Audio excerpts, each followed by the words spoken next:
morning, church. For me, it's the evening time. I'm here on Hatteras Island in Rodanthe, North Carolina, on the beach. And this is actually only my third beach experience.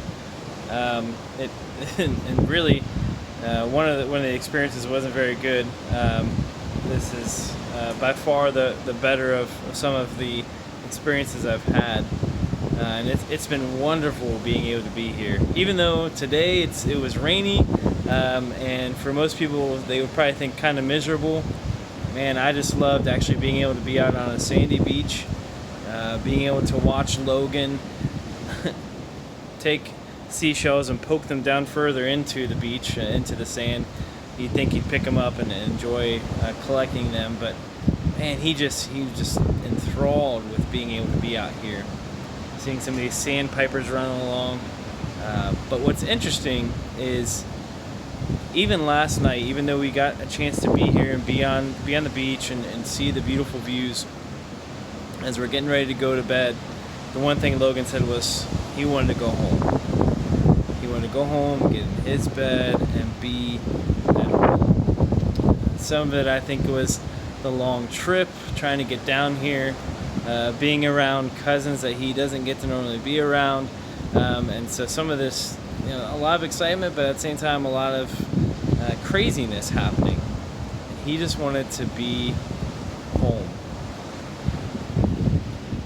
And church, as great as it is to be here on this beautiful beach that's part of God's creation, there's a desire to be home.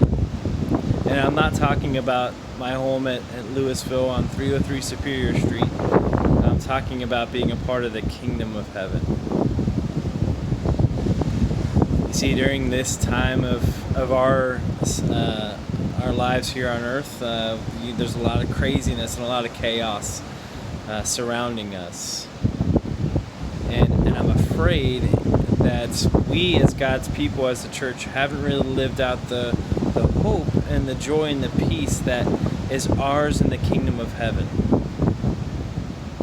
And so, church, this is a call for us to really find out where our citizenship is and where it should be resting. Are we living as the kingdom of heaven in such a way that the people around us, the world around us who's stuck in this chaos, looks at us and says, man, I really want a piece of that joy. I really want to know where this peace comes from that they have. You see, because if we've really found ourselves in the kingdom of heaven, then we've been willing to give up so much for it.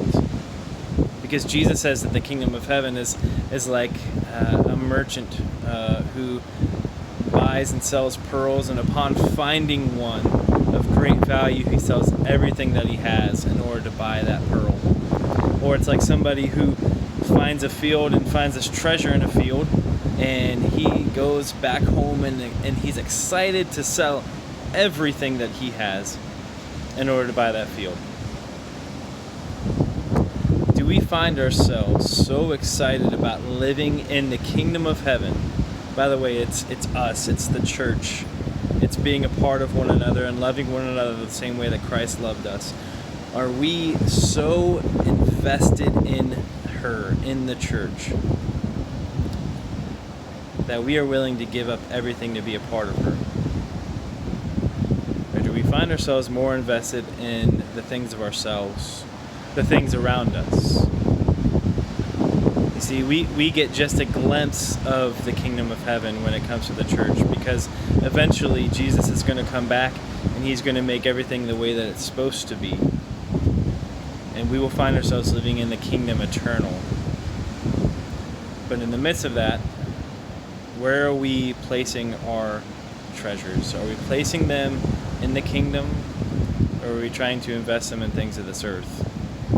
Just some thoughts for you. Find some time to enjoy being in the kingdom. Spend some time with one another. Love one another.